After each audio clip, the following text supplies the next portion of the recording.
Muy bien, estamos en este estudio de la palabra de Dios y vamos a estudiar el tema, las fiestas y las santas convocaciones. Estamos en el segundo tema de esta serie denominada la alegría y celebración en las fiestas del antiguo Israel.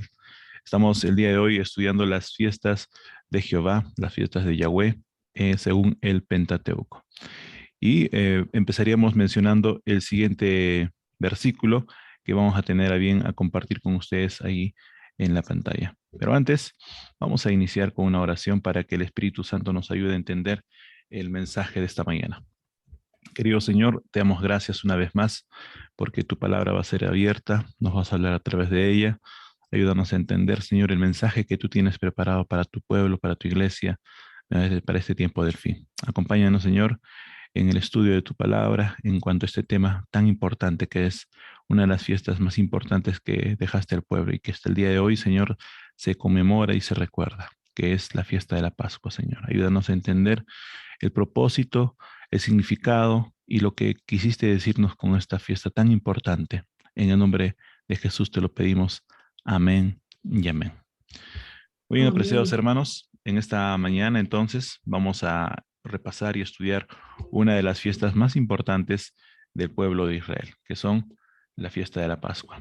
Y para ello vamos a empezar abriendo la Biblia en Levítico capítulo 23, versículo 4. Dice, estas son las fiestas solemnes de Jehová, las convocaciones santas a las cuales convocaréis en sus tiempos. Apreciados hermanos, abrimos de esta manera este estudio y Levítico capítulo 23 y versículo 4 dice algo muy acertadamente. Hay una palabra o dos palabras, ¿no? Estas son las fiestas de Jehová. Si había una ciudad o un país o una nación que era totalmente fiestera, era el pueblo de Israel. El pueblo de Israel tenía 7 fiestas anuales, 7 fiestas. En nuestro país nosotros tenemos por lo menos una fiesta nacional, que es el día de nuestra independencia, que es día feriado. Pero el pueblo de Israel tenía 7 fiestas. ¿Y con qué propósito? Vamos a ver más adelante el propósito de estas fiestas. Sin embargo, comentando este versículo, capítulo 23 y versículo 4, ¿no? Importante mencionarlo esto, apreciados hermanos, ahí en la Biblia nosotros podemos ver que estas fiestas eran solemnes. ¿Por qué, hermanos?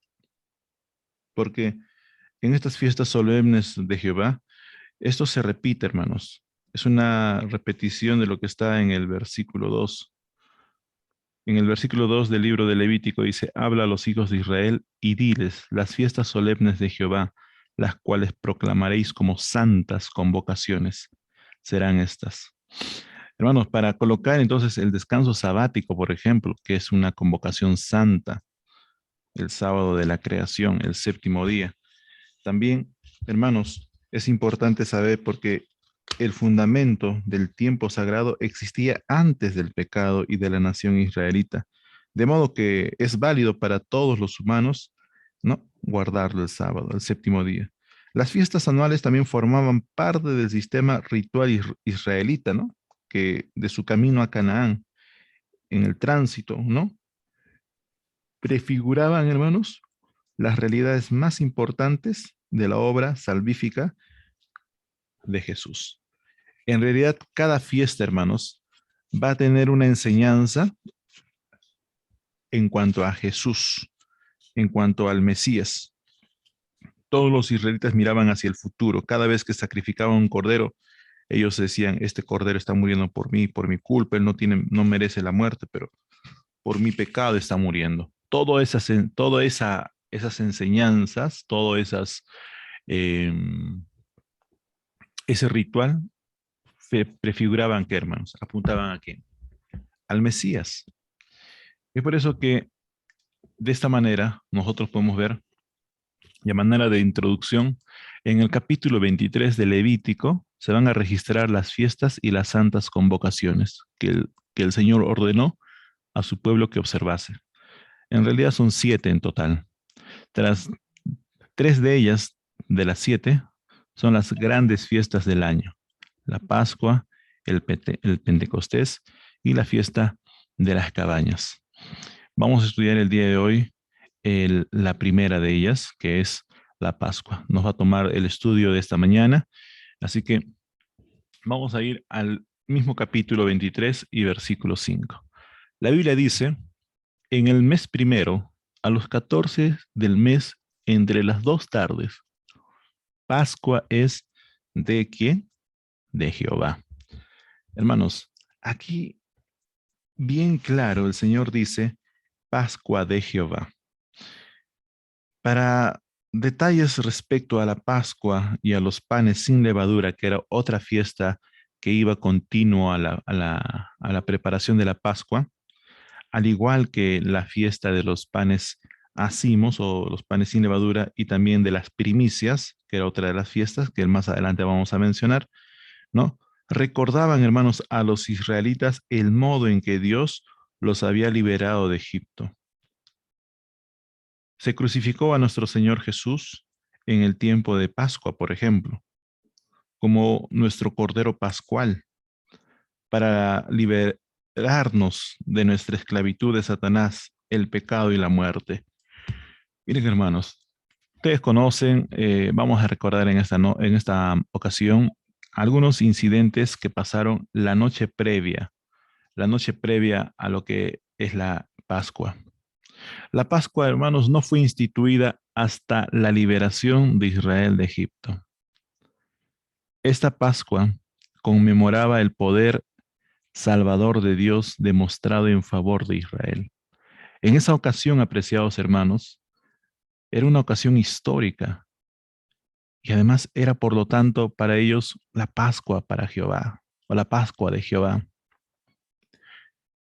Así en contraste, encontramos que el sábado del Señor fue establecido cuando al final de la semana de la creación, Dios mismo descansó ese día y lo apartó para el uso y el beneficio de la humanidad.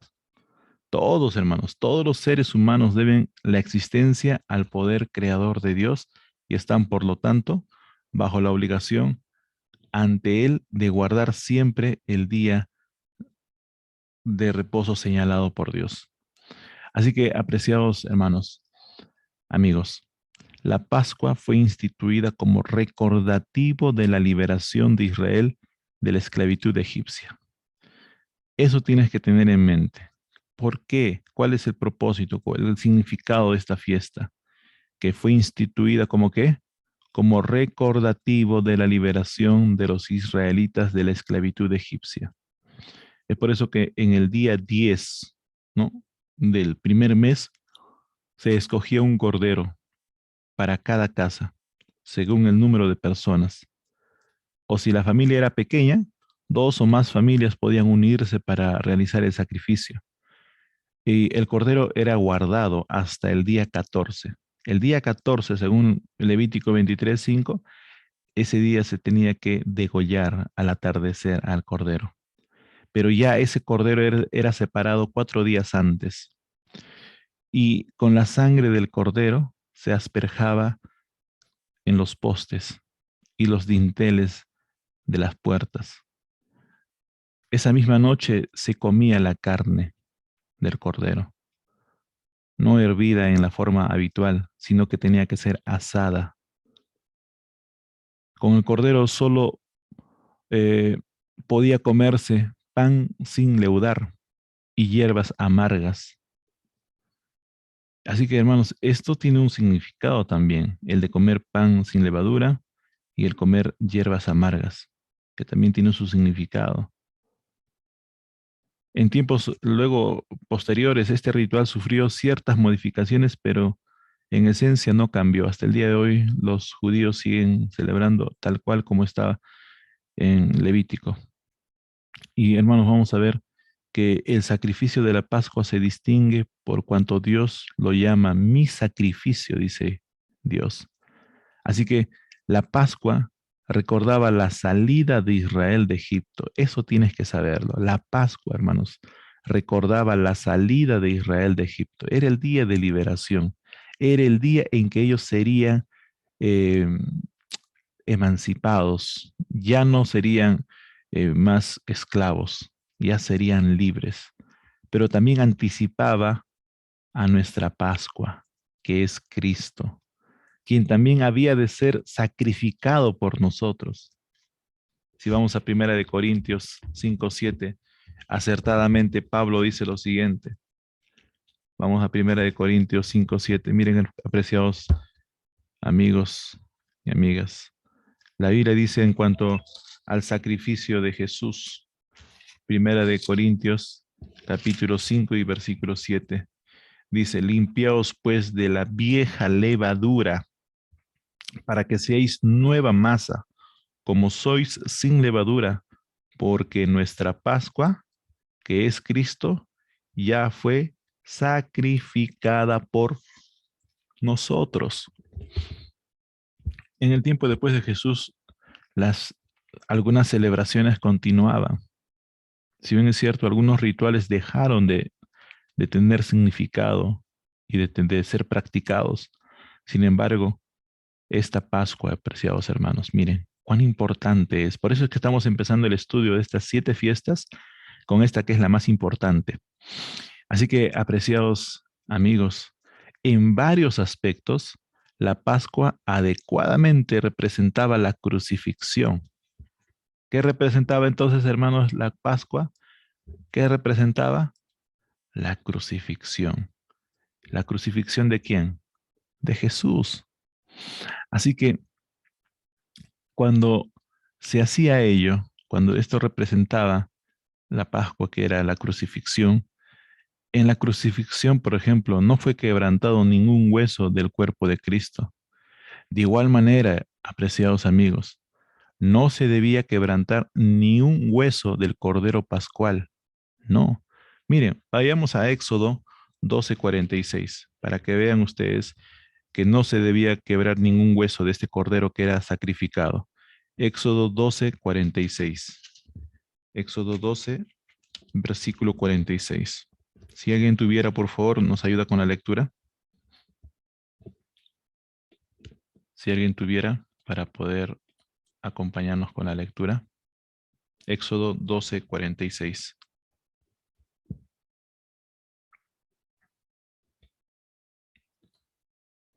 Ok, a ver, ¿estamos despiertos? ¿Cómo estamos? A ver. 12:46. Sí, 12:46, hermana María. Se comerá en una casa y no llevarás de aquella carne fuera de ella, ni quebraréis hueso suyo. Pregunto, cuando Jesús fue sacrificado, ¿se le quebró algún hueso? ¿Sí o no? No, ¿Y qué pasó con los otros dos que fueron crucificados al lado de Jesús? A ellos sí se le quebraron los huesos. Porque había, hermanos, miren, en el tiempo bíblico, en los tiempos en que Jesús vivió, a los que se les crucificaba, aparte de que ya morían, ¿no? Algunos morían por inanición, porque se desangraban, morían porque los cuervos, los animales picoteaban, morían desangrentados. Los romanos tenían por costumbre quebrar los huesos de los pies por si, por si alguien escapaba de la cruz. Había ese riesgo, ¿no? De que alguien de pronto, cuando todos se iban, un familiar de pronto lo liberaba de la cruz y podía escaparse el preso, el que era crucificado. Entonces, por eso es que se les quebraban las piernas. En casos de que se pudieran bajar de la cruz, ya no pudieran caminar. ¿Me dejo entender? Pero a Jesús no se le quebró los huesos, hermanos, porque cuando Jesús expiró, no, murió, no, ustedes conocen y más adelante vamos a hablar de ese momento triste, ¿no? En la que Jesús da sus últimas palabras y descansa y muere. Y ya no era necesario quebrarle las piernas. Así que Éxodo capítulo 12 y versículo 46 nos dice que no se le quebraba los huesos al cordero. De igual manera, apreciados hermanos, esa aplicación, miren, está en la vida de Jesús. Tampoco se le quebró las piernas de Jesús. ¿Qué también podemos mencionar en cuanto a esta Pascua? Importante, el cordero pascual era degollado el día 14 del mes de Aviv. y comido esa misma noche. Interesante, ¿ah?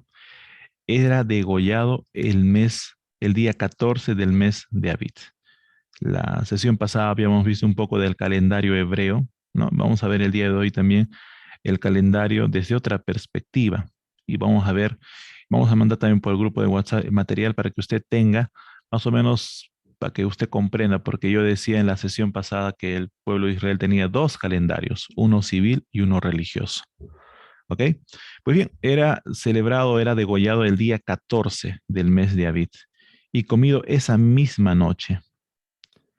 Y no, vamos a ver en Éxodo 12, por ejemplo, Éxodo 12, versículos 6 al 10. Miren, hermanos, Éxodo 12, Éxodo capítulo 12, versículos 6 al 10. Estamos en el momento del, del día de liberación, el día antes de la liberación. Éxodo capítulo 12, versículos 6 al 10. La Biblia dice, lo guardaréis hasta el día 14. Está hablando del cordero que ya fue separado el día 10 del mes de Abit. Lo guardaréis hasta el día 14 de este mes y lo inmolará toda la congregación del pueblo de Israel entre las 2 tardes. Tomará de la sangre y la pondrá en los 2 postes y en el dintel de las casas en que lo han de comer. Esa noche comerán la carne asada, el fuego y panes sin levadura. Con hierbas amargas lo comerán. Ninguna cosa comeréis de él cruda ni cocida en agua, sino asada al fuego comeréis también su cabeza, sus patas y sus entrañas. Ninguna cosa dejaréis de él hasta la mañana, y lo que quede hasta la mañana lo quemaréis en el fuego. Está hablando aquí del cordero pascual, del corderito que era separado. ¿Qué día fue separado y este cordero? A ver si prestaron atención. ¿Qué día era separado este cordero? El día 10. El día 10 del mes. Y era guardado 4 días este corderito vivo. Pero el día 14 de Abit, aquella tarde previa a la liberación de Israel, tenía que ser inmolado, dice la Biblia, sacrificado. Tenía que ser sacrificado ese corderito. Así que dice, lo inmolará toda la congregación. Qué importante. Y cuando dice entre las 2 tardes, se refiere a la puesta del sol que marca el inicio de un nuevo día según la Biblia, ¿no? Ustedes saben que el cómputo de los días según la Biblia es de tarde a tarde, de tarde a tarde. Y esto es muy importante conocer porque cuando hablemos del sacrificio que Jesús hizo, Jesús murió ¿a qué hora? A las 3 de la tarde, 3 de la tarde. Aún a las 3 no se pone el sol. Pero hermanos, ya estaba por ocultarse, ya estaba por atardecer, por ponerse el sol. Y el pueblo de Israel, y según la Biblia, nosotros deberíamos computar los días como, hermanos, de tarde a tarde. Pero hoy por hoy tenemos un calendario gregoriano, gracias a los romanos, nosotros digo, porque en todo el mundo hoy, por ejemplo, inicia el día, ¿a qué hora? A las 00 horas, ¿no? A la medianoche, ya es un nuevo día. Los romanos computaron el día de 24 horas de 12 a 12, ¿no? A la medianoche. Pero la Biblia dice que tarde a tarde se debe computar los días. ¿Hasta aquí estamos claros? Miren, estamos mencionando algo muy importante, que el Cordero Pascual era separado el día 10 del mes de Abit, era guardado 4 días y el día 14 era sacrificado, ¿no? Sacrificado. Ahora, esto tiene una aplicación mesiánica. Jesús también, hermanos, desde que entra a Jerusalén, va a suceder ciertos eventos en la vida de Jesús que van a llegar al clímax el día 14, cuando es sacrificado, que eso lo veremos más adelante que en la aplicación escatológica. Todas estas fiestas y estas profecías del Antiguo Testamento tienen la aplicación en Cristo. Así que vamos a continuar mencionando algunos detalles más acerca de esta importante fiesta del pueblo de Israel, que es la Pascua. Hasta aquí estamos quedando claros, estamos dando algunos detalles muy importantes, ¿no? Como el que no se iba a quebrar los huesos del cordero, así como también no se quebró ningún hueso de Jesús cuando fue crucificado. Además, cuando Cristo murió, se celebraba la Pascua. Vayan conmigo al libro de Juan, capítulo 19 y versículo 14. Juan, capítulo 19, versículo 14. Vamos a dar algunas pinceladas de lo que ya vamos a hablar más adelante. Hay bastante aplicación de esta semana muy especial de la Pascua. Juan, capítulo 19 y versículo 14. Si alguien, por favor, tuviera ahí encontrado ese texto para que nos pueda compartir, para que nos pueda leer. Juan 19, 14.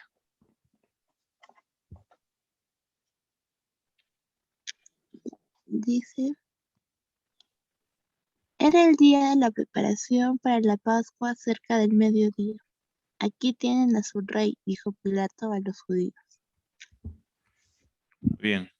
El contexto en la que se menciona es que los judíos, los líderes, querían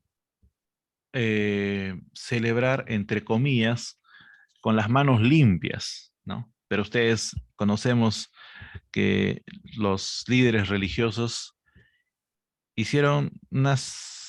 se pasaron el conducto regular, todos los procedimientos.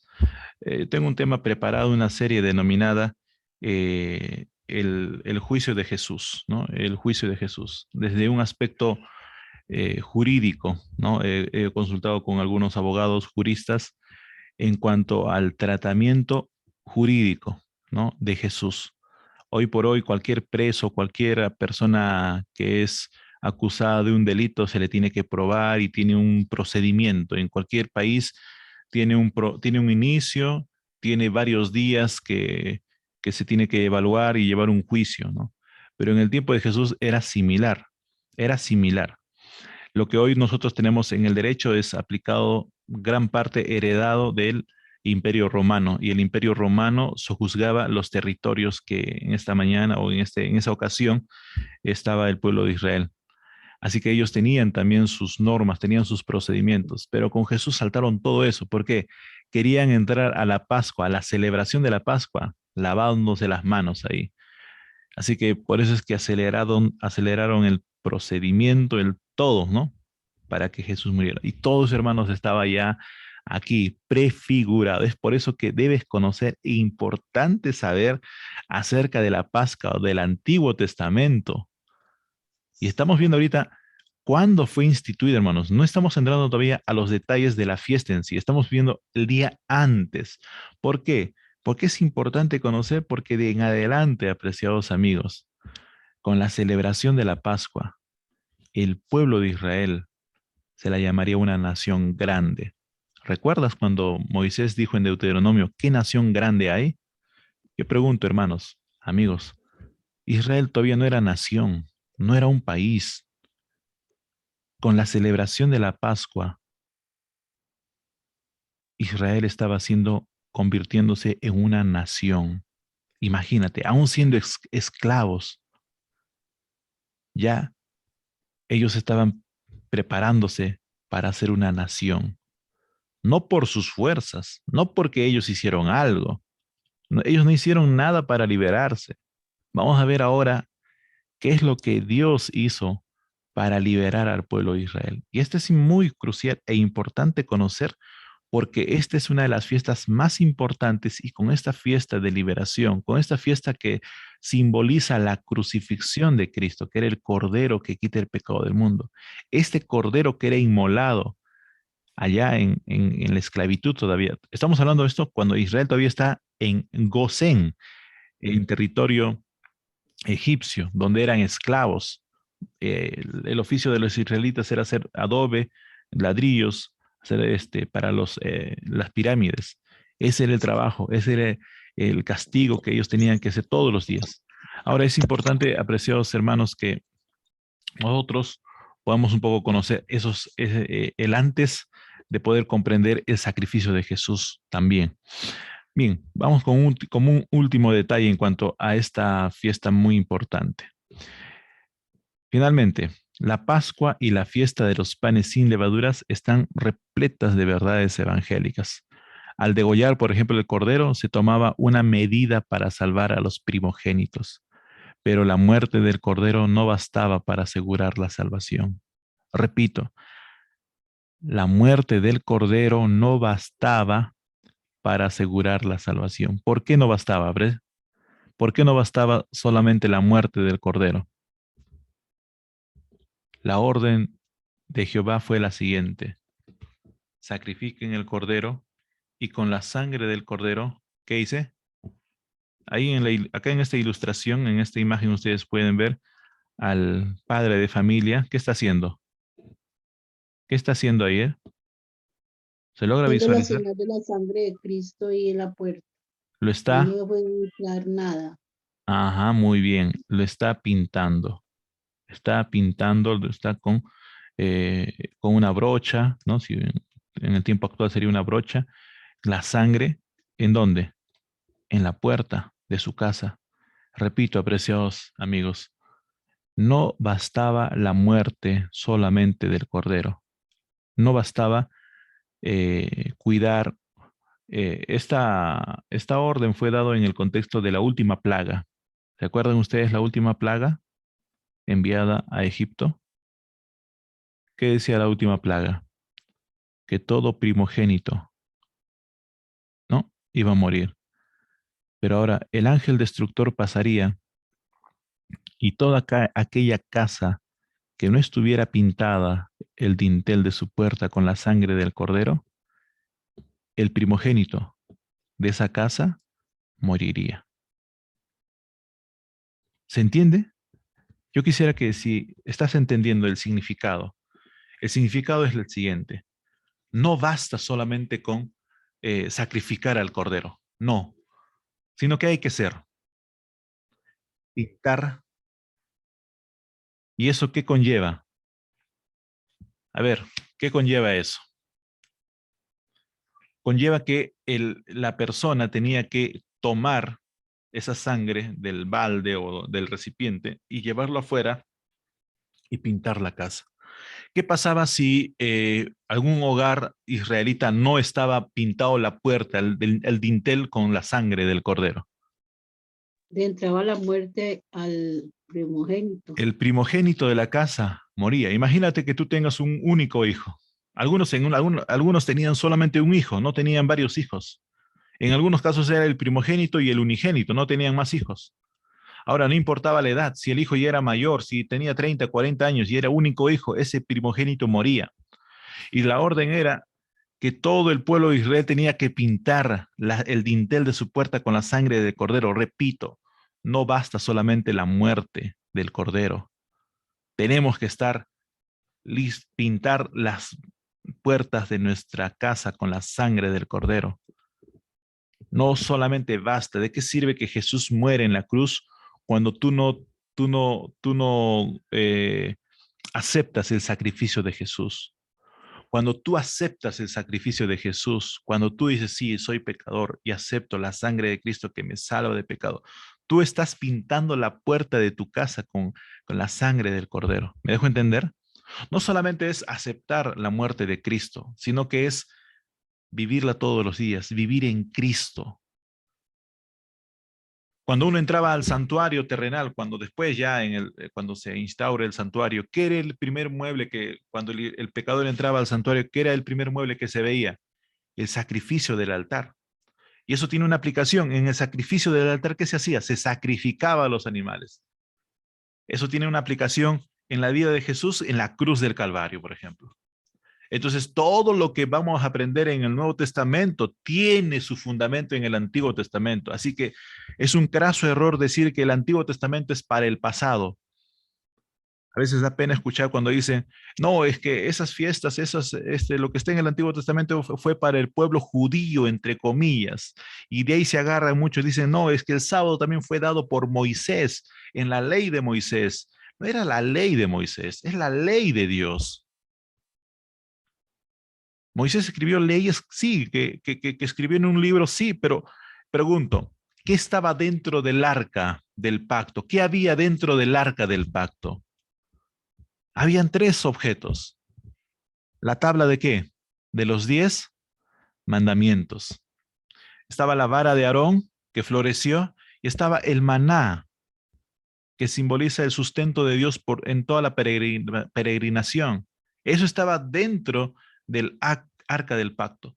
Y encima del arca había una tapa, un propiciatorio se le llama. Encima de ello estaba el libro y las leyes que Moisés había dado, leyes sanitarias, leyes, los ceremonias sacerdotales, los rituales. Entonces, apreciados hermanos, es importante entonces no solamente aceptar la muerte de Jesús, no solamente es eso. En el tiempo, en esta Pascua, antes de celebrarse, apreciados amigos, no solamente era sacrificar al cordero, no, era también pintar el dintel de la casa. No es solamente entonces decir, ah, sí, Cristo murió. No, de nada sirve eso cuando nosotros no nos apropiamos del sacrificio que Jesús hizo. Y todos los días de nuestra vida tenemos que estar en permanente comunión. Y es por eso que en esta mañana, vamos a continuar porque estamos ahí en la segunda diapositiva, la fiesta de la Pascua. Miren, la fiesta fue instituida como un recordativo de la liberación de los israelitas de la esclavitud egipcia. Muy importante conocer esto. En el día 10 del primer mes se escogía un cordero para cada casa, según el número de las personas que vivían ahí. O si la familia era pequeña, 2 o más familias podían unirse, ojo, para celebrar el sacrificio. El cordero era guardado hasta el día 14, cuando se lo degollaba al atardecer. Y se asperjaba su sangre en los postes y dinteles de las puertas. Ojo, de las puertas. O sea, no solamente era la puerta principal de la casa, las puertas interiores de la casa, la habitación de tu hijo. Ahí en la puerta también tenías que haber pintado con la sangre del cordero. Esa noche nadie dormía, nadie. Era una vigilia, era una celebración, era una fiesta. Cuando tú entiendas de lo que Dios hizo por ti en tu vida pasada, te darás cuenta y tendrás una gratitud a Él. Muchos de los que vivieron en su vida pasada y cómo es que Dios los liberó. Hermanos, hay una alegría, hay un gozo. Hay muchos hijos e hijas cristianos que cuando entregan su vida a Dios tienen un gozo. Miren, ellos todavía eran esclavos, todavía no eran libres, pero ya Dios les estaba dando una fiesta. Ojo, que un esclavo celebre, no era concebible. Pero miren, Dios ya estaba acá llegando al clímax de lo que pasó durante ese año. Todo lo que pasó durante ese año, las plagas que fueron enviadas a Egipto y que no tocó al pueblo de Israel, estaba llegando a su clímax, al momento más excelso. Y vamos a ver ahora el antecedente histórico de la Pascua. Miren, estamos diciendo entonces que por cada familia era celebrado, era separado este cordero. Así que la fiesta, la Pascua era la fiesta más importante del pueblo de Israel. Ella era no solamente el inicio de todas las festividades anuales hebreas, sino que también señalaba el inicio de Israel como una nación organizada. Amigos, esto es muy importante porque más adelante Moisés se refiere al pueblo de Israel como una nación organizada. Así que en el contexto histórico, por ejemplo, de la primera Pascua, en Éxodo 12:12 dice la Biblia, pues yo pasaré aquella noche por la tierra de Egipto y heriré a todo primogénito en la tierra de Egipto, así de los hombres como de las bestias, y ejecutaré mis juicios en todos los dioses de Egipto, yo Jehová.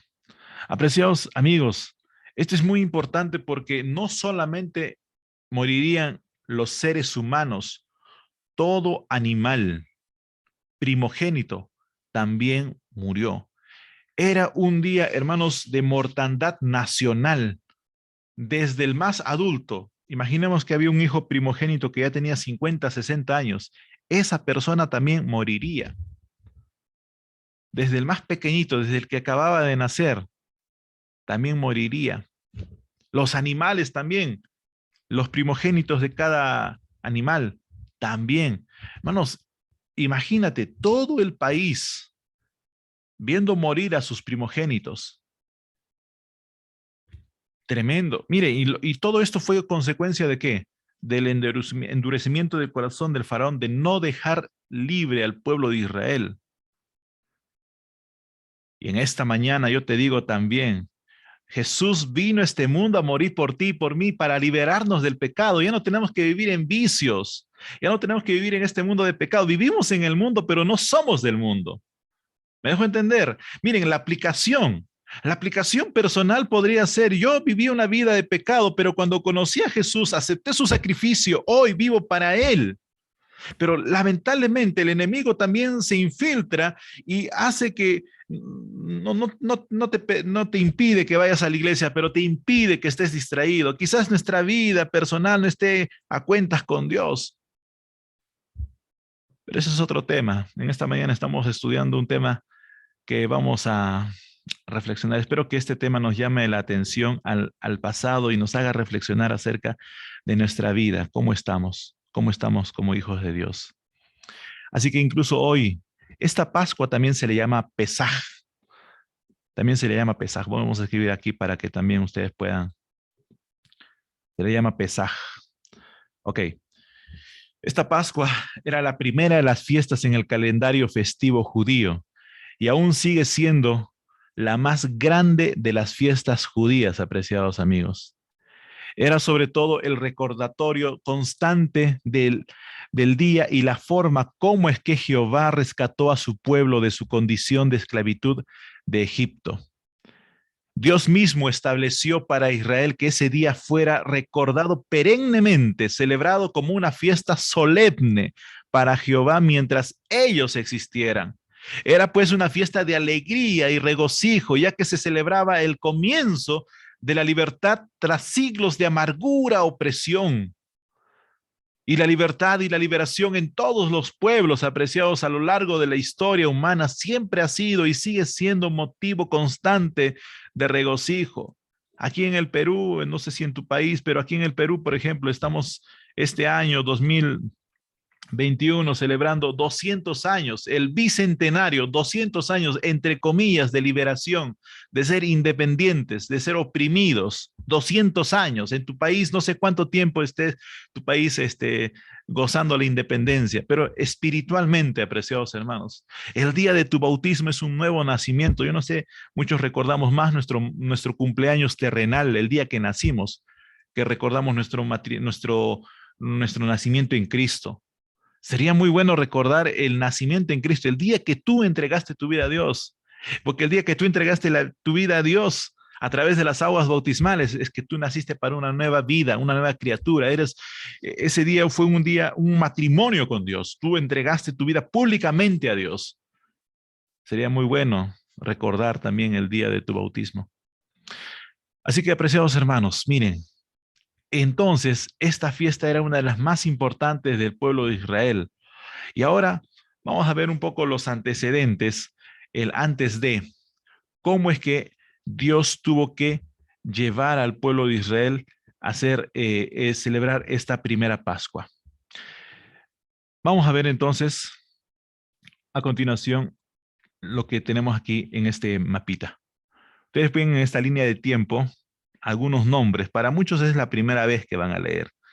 Pues bien, cuando uno lee la Biblia encuentra que Moisés se enfrentó con el faraón, ¿no? La Biblia dice faraón, pero haciendo las investigaciones y viendo a detalle acerca de quiénes eran estos faraones, pues hay una línea de tiempo y hay una sucesión de faraones. O también en nuestra época sería presidentes de su nación, pero en su época se les llamaba faraones, faraón. Entonces, estos faraones Y vamos a ver en esta ilustración, vamos a ver el faraón con el cual se enfrentó Moisés. ¿A quién se le enfrentó Moisés? La Biblia dice que Moisés iba y se presentaba delante del faraón, pero ¿quién era este faraón? Pues bien, ahí vamos a ver entonces en la historia acerca de la sucesión de algunos faraones. Y esto es muy importante conocerlo en el sentido de que esto nos conecta obligadamente con el debatido asunto de la fecha del Éxodo, el cual a nuestro entender, para su servidor, se ha tomado en directa y estrictamente en concordancia con la cronología bíblica, ya que el Éxodo es un acontecimiento señalado en el registro bíblico y además esta debe primar sobre cualquier otro dato extrabíblico. Así Moisés señala reiteradamente que los hijos de Israel, según Éxodo capítulo 12, versículos 40 al 41. Miren, vamos a leer Éxodo capítulo 12. Vamos para poder entender, y aquí yo quisiera que presten mucha atención porque este detalle es sumamente importante, porque si no consideramos la fecha adecuada para la celebración, por decir, si tu cumpleaños es un 21 de enero, pero a alguien se le ocurre ponerte en tu fecha de nacimiento 21 de julio. Tú sabes que naciste un 21 de enero, pero te registran un 21 de julio. ¿Cambia o no cambia? Y en muchos casos se ha dado, ¿no? Que consideran otra fecha de nacimiento.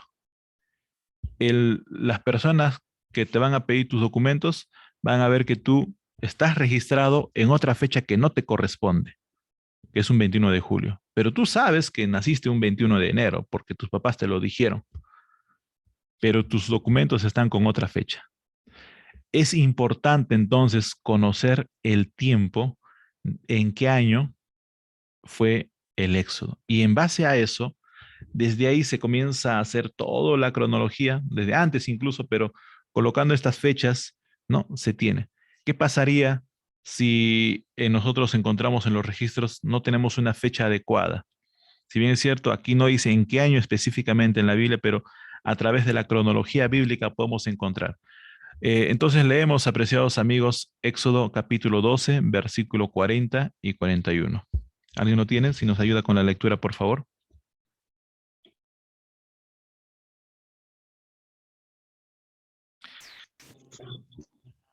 40-41, Así es. dice: el tiempo que los hijos de Israel habitaron en Egipto fue 430 años. Y pasados los 430 años, en el mismo día, todas las huestes de Jehová salieron de la tierra de Egipto. Es noche de guardar para Jehová por haberlos sacado en ella de la tierra de Egipto. Esta noche deben guardarla para Jehová, todos los hijos de sus generaciones. Amén. Entonces, ¿cuántos años estaban siendo esclavos en Egipto? 430 años. Muy bien, más claro que el agua. Ahora, tomando en cuenta eso, vamos a ir por aquí a ver, para que podamos entenderlo, y esto en otro momento podemos explicar acerca específicamente del año y de los detalles que significaron. Es un tema de historia, hablar acerca de los faraones, qué faraón, quién era la mujer que adoptó, quién era la princesa, cómo se llamaba la princesa que adoptó a Moisés como hijo, ¿no? También vamos a ver en esta mañana, por ejemplo, ahí está el nombre, Hatshepsut era la mujer que había adoptado a Moisés. Los que ven aquí, a ver, voy a colocar por aquí. Aquí está. Hatshepsut fue la madre adoptiva de Moisés, la mujer que ella luego llegó a ser faraona, ¿no? En su tiempo, cuando ya Moisés estaba en el desierto. Moisés tenía, por así decirlo, como ya Moisés, según la ley egipcia, él fue adoptado y fue hijo y tenía los mismos privilegios que un hijo nacido en la casa de un faraón, ¿no? Moisés no era egipcio, era israelita, era hebreo, pero fue adoptado. Y también eso tiene mucho, mucho que ver, hermanos. Ahí la mano de Dios estuvo en la vida de Moisés desde su nacimiento, desde las atrocidades. Por ejemplo, ¿quién dio el edicto del infanticida? O sea, ¿quién dio ese edicto de sacrificar a todos los niños recién nacidos? Herodes. Fue este hombre, Amenhotep I. Fue el que dio el decreto para que todos los recién nacidos murieran. En ese contexto nace Moisés. En ese decreto, en ese lapso de tiempo, nace Moisés. Su hermano Aarón nace 3 años antes que Moisés. Moisés, entonces, apreciados hermanos, cuando nace es, ustedes saben, cuidado milagrosamente por su hermana Miriam, llevado a un río y bueno, salvado por la princesa. Y la princesa sabía por los rasgos y por la túnica, ¿no? Que este niño era hebreo. Pero Hatshepsut no tenía hijos, era la princesa y no había en la casa del faraón, no había un heredero, no había alguien que pudiera ser el futuro faraón de Egipto. Entonces, Hatshepsut, ¿qué hace? Adopta a Moisés para que él a futuro sea ¿quién? El faraón de Egipto. En ese contexto, apreciados amigos, es que Faraón es, o mejor dicho, Moisés es cuidado, educado los primeros años de su vida por su mamá Miriam, por su mamá biológica, pero luego estaría en el palacio, viviría en el palacio por 40 años en total, que vivió en Egipto, Moisés. Pero Moisés nunca olvidó sus orígenes. Así que tendríamos que nosotros ver aquí en esta línea de tiempo, según que tenemos, ¿no? Por ejemplo, que siendo el año 970 antes de Cristo, siendo que esta vez se inició el reinado como un único soberano, ¿no? En este caso, Salomón, vamos a tomar como referencia a Salomón, y muchos historiadores e investigadores bíblicos toman del reinado de Salomón porque se le da una fecha, ¿no? Se le da un tiempo en la que se inicia. Primera de Reyes, capítulo 6, versículo 1. Vamos a ver, Primera de Reyes, capítulo 6 y versículo 1. Primera de Reyes, capítulo 6 y versículo 1.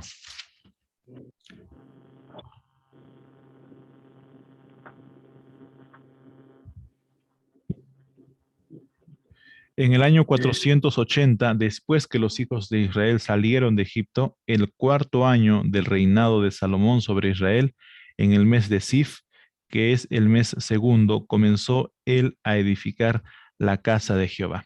Aquí, apreciados hermanos, la Biblia nos registra y dice algo muy, muy claro acerca de los años. Dice el 4.º año de Salomón. Puede fijarse con certeza que es en el año 966 antes de Cristo. Y esto es lo que nos ayuda a situar al Éxodo hacia el año 450 aproximadamente. El año 450 como el año 450 antes de Cristo, ¿no? Esto nos lleva a poder fechar el año del Éxodo, 1450 antes de Cristo. Algunos arqueólogos han visto incorrectamente que estos 480 años como una cifra estereotipada, ¿no? De su tiempo, que representa a 12 generaciones, lo cual está fuera de foco, ¿no? Entonces, apreciados hermanos, el nombre Sif, ¿no? Es un nombre cananeo, que es el segundo mes lunar de la primavera, también llamado Liyar, ese mes de Sif. Corresponde en nuestro tiempo, en nuestro calendario actual, al mes de abril-mayo, más o menos, ¿no? Entre abril y mayo. Entonces, apreciados hermanos, acertadamente nosotros podemos mencionar y citar que el Éxodo está en el año 1450. Ahora, ¿Con qué faraón se enfrentó Moisés? Fue con Tutmosis I. Este Tutmosis I es el que se enfrenta, es el que le dice, no dejaré ir al pueblo de Israel, porque no conozco quién es ese Dios Jehová, no conozco a tu Dios. Moisés se enfrentó con Tutmosis I, luego murió, viene Tutmosis II, su hijo. Eh, Cuando uno estudia la vida de los faraones, es una vida tremenda, apreciados hermanos. Es mucha historia, pero yo a manera de resumen he tratado de poner esta ilustración, esta línea de tiempo, porque así como en el Imperio Romano y así como en muchas otras naciones, cuando un rey llegaba a los últimos años de su vida, tenían que buscar un sucesor. Y en el tiempo en que Moisés vivió, en el tiempo en que Moisés fue cuidado, salvado de las aguas del Nilo, apreciados hermanos, no había no había un hijo nacido en la casa real, no había. Entonces, Moisés tenía, él era el prospecto ideal para ser el futuro faraón. Y hermanos, es tremendo porque la reina Hatshepsut tuvo que, de alguna u otra manera, salvar a este niño. El, el edicto era muerte a todos los niños hebreos, mueran todos los niños. Y ella, sabiendo ese edicto, tuvo que adoptar y legalmente hizo todos los papeleos necesarios para que este hebreo sea criado como un egipcio y como un hijo de la realeza. Esto es muy importante, apreciados hermanos, porque uno cuando lee la Biblia dice, no, Moisés fue librado, ya, quedó ahí. Pero hermanos, en esta mañana, al estudiar yo este tema, averigüé un poco acerca de lo que significaba adoptar un hijo. Egipcio tenía su trámite difícil, pero adoptar un hijo hebreo era mucho más difícil. Y así que esta princesa se tuvo que enfrentar y todo por amor de su padre la aceptó. Ahora, es importante porque esta mujer no solamente estaba viendo, ella veía su futuro, esta princesa, decía, yo algún día yo quiero ser faraona. Y muchas mujeres en la Biblia, hermanos, gobiernan detrás de bambalinas. Muchas mujeres en la Biblia vas a encontrar muchas esposas de los reyes que tuvieron más acción que el propio rey. En muchos reyes, por ocasión de la esposa, llevaron a la ruina al pueblo de Israel. ¿Recuerdan ustedes a Acab? ¿Quién gobernaba en realidad? No era el rey Acab, era Jezabel, su esposa, la que gobernaba en realidad. Era la que instauró el sacerdocio de los sacerdotes a sus dioses falsos.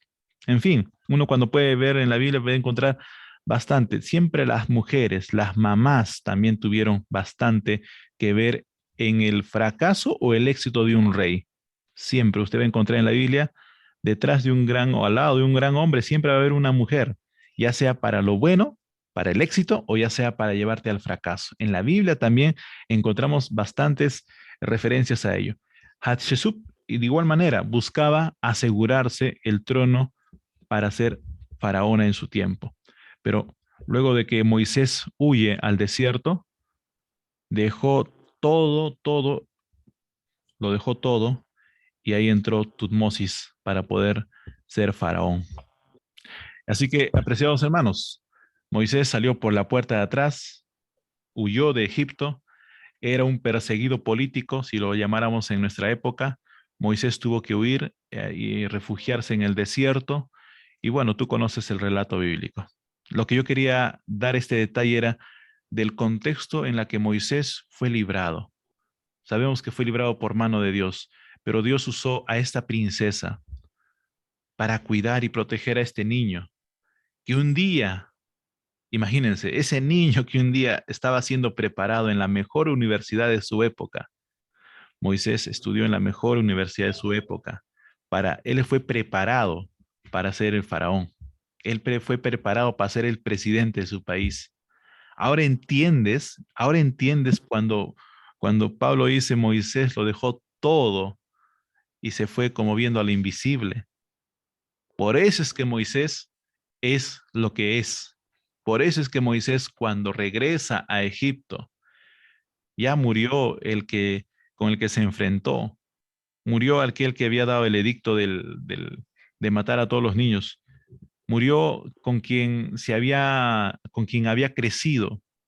Murió Tutmosis primero, Tutmosis segundo, y luego Moisés tuvo que enfrentarse con Amenhotep, quien fue el faraón con el cual Moisés se enfrentó. Este faraón fue el que endureció su corazón. Miren, aquí en esta línea de tiempo podemos ver desde el nacimiento de Moisés, cuando es llevado al palacio para poder ser educado ya en el palacio, después de haber pasado sus primeros años con su mamá, Jocabet. Luego Moisés tendría que huir a Madián, aproximadamente el año 490, cuando mata a un egipcio. Cuando se entera y Moisés huye. Pero luego, 40 años más tarde, Dios le decía a Moisés, vuelve. Vamos a poner aquí la ilustración. Aquí, Moisés vuelve. Aquí en el año 490 aproximadamente, Moisés huye a Madián. Pero luego 40 años después, miren acá, 40 años pasa, 40 años. Y Moisés tiene que volver. En ese momento ya no gobernaban estos faraones, ya murieron. Y aquí detrás de estos nombres pues hay bastante historia por qué estudiar y rebanar. Pero lo más interesante y lo más importante, apreciados hermanos, es que nosotros conozcamos en esta mañana quién es el faraón a quien Moisés se enfrentó. ¿Quién es el faraón que se endureció? ¿Quién es el faraón que decía no a Dios? No, no conozco a ese pueblo, no conozco a ese Dios. Y los egipcios eran una nación totalmente idólatra, tenían dioses para todo. Así que a la muerte, a la salida del Éxodo, año 450, en adelante, apreciados hermanos, podemos ver que de esa manera Dios liberó al pueblo de Israel. Así que Aarón nació 3 años antes, según la Biblia en Éxodo 7:7, y en el año 533 a.C., durante los últimos años de Amenhotep I, antes que Tutmosis I emitiera el decreto de muerte, los registros egipcios indican que Tutmosis I fue un gobernante totalmente cruel, quien dio Tutmosis I fue totalmente cruel. ¿Por qué? Se corría el rumor de que esta nación grande, ustedes saben, ¿no? Cómo fue dado la muerte a los israelitas, a los hebreos. La nación crecía tanto que los egipcios decían, estos están creciendo en cantidad. Va a llegar un momento en que estos van a ser más que nosotros y nos van a derrocar, nos van a hacer una guerra y vamos a perder. ¿Cuál fue entonces el decreto? Maten a todos los niños, varones, no mujeres, varones. Es por eso que ustedes conocen los detalles ahí, ¿no? Las parteras, por ejemplo, las egipcias, tuvieron temor de Jehová. Y hermanos, detrás de todo eso estaba la mano de Dios, hermanos. La mano de Dios estaba cuidando y protegiendo. Y esto tiene mucho significado. Pero vamos avanzando, hermanos, porque el tiempo también es apremiante. Muy bien. Entonces, el contexto histórico de la primera Pascua, hermanos. Tutmosis I tuvo 4 hijos. ¿Cuántos hijos tuvo? 4 hijos. De los cuales solo sobrevivió uno o una de ellas. ¿Quién era? Hatshepsut, mejor dicho. Hatshepsut. Ella nació durante el reinado de Amenhotep I, la mamá adoptiva de Moisés. Y al momento de su nacimiento, su padre era uno de los principales, de Hatshepsut, era una de las principales, ¿no? De los príncipes, el cual pronto llegó a ser el heredero y eventualmente faraón. ¿Quién? Estamos hablando del padre de Hatshepsut. Mucha atención por aquí. Por lo cual, al momento de nacer Moisés, ella, Hatshepsut, era la princesa del rey gobernante. Por lo cual, en el libro de Éxodo, se las indica a esta mujer, Hatshepsut, como la hija del faraón, que, dicho sea de paso, adoptó a Moisés. Muy bien. Entonces, el faraón con quien Moisés tuvo que enfrentarse en repetidas veces cara a cara, exigiendo la liberación de los hebreos al volver de su autoexilio en Madián, fue Tutmosis III. Fue con este faraón quien Moisés se tuvo que enfrentar por órdenes de Jehová, que tuvo que ir y enfrentarse a este faraón. Y es así entonces que, apreciados amigos, nosotros vemos aquí que Moisés tuvo que enfrentar a este faraón.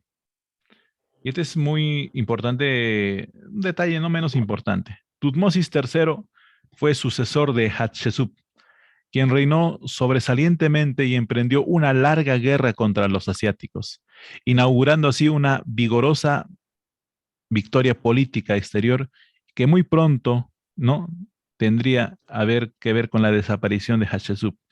En realidad, su reinado marca una época no solamente en Egipto, sino en todo el Oriente, y durante sus años realizó no menos de 17 campañas. A su muerte, con más de medio siglo de reinado, el imperio egipcio se extendía desde el Éufrates hasta Sudán, que fue la dimensión más grande alcanzada por el imperio del Nilo, el imperio egipcio. Así que, apreciados hermanos, cuán importante es conocer un poco el pasado, para ver en base al pasado de cómo es que Dios cuidó a su pueblo, a su nación. Nosotros como Iglesia Adventista también tenemos un origen, un momento histórico en el mundo, en la historia de este mundo, en que nació como movimiento, como iglesia, y que aún continuamos hoy predicando la verdad presente. Así que, apreciados hermanos, en la vida de Moisés podemos ver entonces ello reflejado. Así que dos cosas muy bien sobresalen con respecto a Moisés en el registro bíblico en torno al Éxodo. ¿Y cuáles son? Y por ende, la primera Pascua. Primero, su entrada al seno de la nobleza, adoptado como hijo legalmente. Moisés era egipcio, pero biológicamente y de nacimiento era hebreo. Entonces, lo primero que resalta de Moisés era que Moisés perteneció a la nobleza de Egipto. Fue preparado para ser un faraón. ¿Cumplía todos los requisitos? Claro que sí. Solo había un detalle, que era hebreo, pero su mamá adoptiva se encargó de que no lo hicieran por eso a un lado. Fue preparado, y ustedes conocerán que los que eran preparados para ser faraones tenían una educación excelentísima, era lo máximo, con eso nomás quiero resumir. Pero el segundo detalle en cuanto a Moisés era el rechazo que Moisés tuvo que realizar para ser el próximo faraón de Egipto. Entonces, a este vínculo adoptivo, al llegar a la edad adulta, es que Moisés a los 40 años de edad rechaza y huye, y se va y deja todos los privilegios que tenía en Egipto. Así que, apreciados hermanos, en esta mañana quisiera yo comentar y estudiar con ustedes los detalles previos a la Pascua. Y aquí yo quisiera que de pronto veamos en la imagen lo siguiente, esta ilustración. Y esta ilustración nos va a acompañar en esta mañana porque vamos a estudiar los días previos a esta fiesta. Previos aquí. Estamos el 14 de Abit, era el sacrificio de quién dijimos, del Cordero. ¿Cuándo era separado? El 10 del mes de Abit. Era separado el Cordero. Durante estos 4 días era guardado y era luego sacrificado el día 14, al atardecer. Y ahora en el atardecer empezaba, miren, aquí está delimitado el día de la Pascua. Y ahí, juntamente con la fiesta de la Pascua, se va a celebrar dos fiestas, la fiesta de las primicias y la fiesta de los panes ácimos, los panes sin levadura.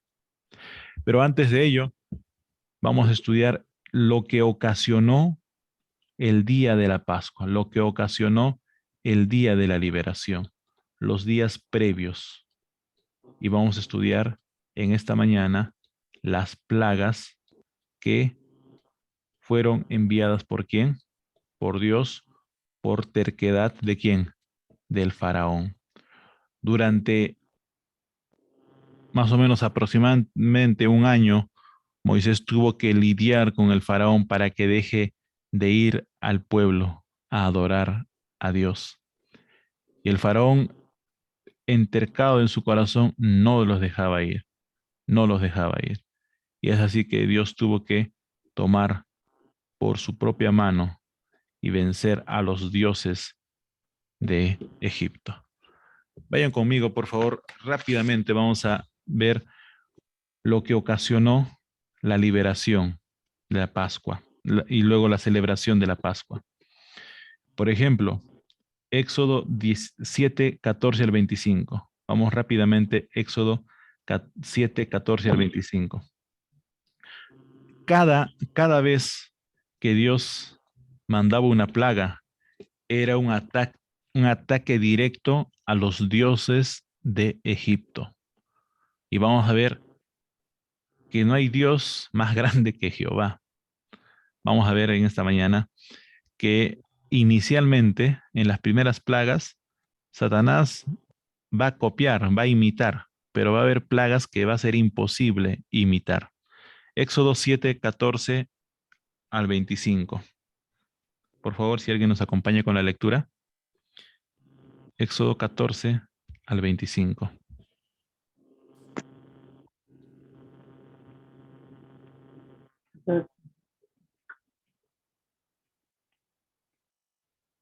¿Escuchamos, hermanita? Éxodo 14 al 25.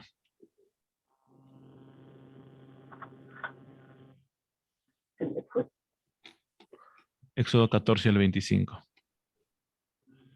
Éxodo 7, versículo 14 al 25. Éxodo capítulo 7. Entonces Jehová dijo a Moisés: el corazón de Faraón está endurecido y no quiere dejar ir al pueblo. Ve por la mañana, Faraón. He aquí que él sabe al río, y tú ponte a la ribera delante de él, y toma en tu mano la vara que se te volvió culebra. Y Muy dije, bien. Jehová. Sí, continúe, hermanita. Y dile, Jehová, el Dios de los hebreos, me ha enviado a ti, diciendo, deja ir a mi pueblo para que me sirva en el desierto. He aquí que hasta ahora no has querido oír. Así ha dicho Jehová, en esto conocerás que yo soy Jehová. He aquí yo golpearé con la vara que tengo en mi mano el agua que está en el río y se convertirá en sangre. 18. Y los peces que hay en el río morirán, y hederá el río, y los egipcios tendrán asco del beber el agua del río. Y Jehová dijo a Moisés: di a Aarón, toma tu vara y extiende tu mano sobre las aguas de Egipto, sobre sus ríos, sobre sus arroyos, sobre sus estanques y sobre todos sus depósitos de aguas, para que se conviertan en sangre y haya sangre por toda la región de Egipto, así en los vasos de madera como en los de piedra. Y Moisés y Aarón hicieron como Jehová les mandó, y alzando la vara golpeó las aguas que había en el río, en presencia de Faraón y de sus siervos, y todas las aguas que había en el río se convirtieron en sangre. Asimismo, los peces que había en el río murieron, y el río se corrompió. También los egipcios no podían beber de él, y hubo sangre por toda la tierra de Egipto. Y los hechiceros de Egipto hicieron lo mismo con sus encantamientos, y el corazón de Faraón se endureció, y no los escuchó como Jehová lo había dicho. Y Faraón se volvió y se fue a su casa, y no dio atención tampoco a esto. Y en esto, Egipto hicieron pozos alrededor del río para beber, porque no podían beber de las aguas del río. Y se cumplieron 7 días después que Jehová hirió el río. del Muy bien. 25. Gracias, Amén. muchas gracias. Amén.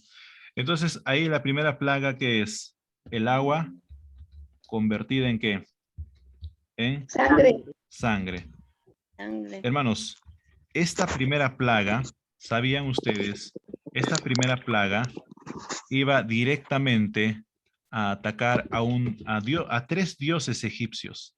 A 3 dioses. ¿Saben cuáles eran? Miren, hermanos.